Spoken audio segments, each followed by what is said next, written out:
This just in, biggest opposition leader, Dr. Besigyes, has just been taken back on remand, pending a further trial and verdict in the court-martial of Uganda. Well, in this edition of Legal News Daily, I'm going to discuss everything concerning why his lawyers want to appeal to the Constitutional Court, why they want to move Besigyes' case from the court-martial, and most importantly, what is the final verdict as we have been seeing the trials of Besigyes in the court-martial. Well, let's dig right into Legal News Daily and let's discuss all of this moving forward.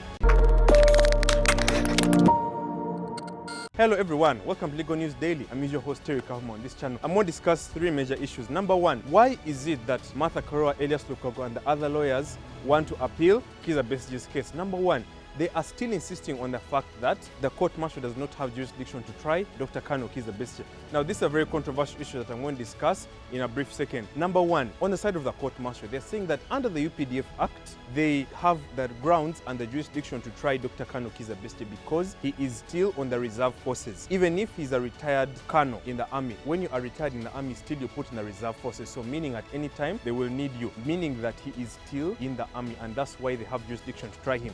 For those of you who are new to Legal News Daily, I want to discuss what jurisdiction is. Jurisdiction is the power that a court has to hear and determine a particular matter in their court. So we have the court-martial, we have the criminal court, we have the magistrates' court, the high court. I'll not go deep into that. Now let me now go to the part of Martha Karua and the defense team of Besigyes. Why they're saying that the court-martial does not have jurisdiction to try Besigyes is that, number one, they're saying that he's a civilian and he's not an acting army officer. Now, they were charging Besigyes of illegal possession of firearms, and they are now saying that Besigyes is a civilian. Given the fact that he's retired, he is a civilian of Uganda. Now, that means that he is not meant to be in the court-martial. The court-martial is the tribunal. It is a side court away from the most traditional courts. But the court-martial under Freeman Mugabe is saying that the court-martial indeed is not a tribunal. It is a well-recognized court enacted and given power by the UPDF Act. Martha Karua and Elias Lukogo are saying that Dr. Besigyes' rights under Article 28 of the Constitution, under the Constitutional Republic of Uganda, he's saying that his rights under Article 28 are not being respected, and the Constitution is the larger law over the UPDF Act, meaning that it is the most superior law of the land. Now,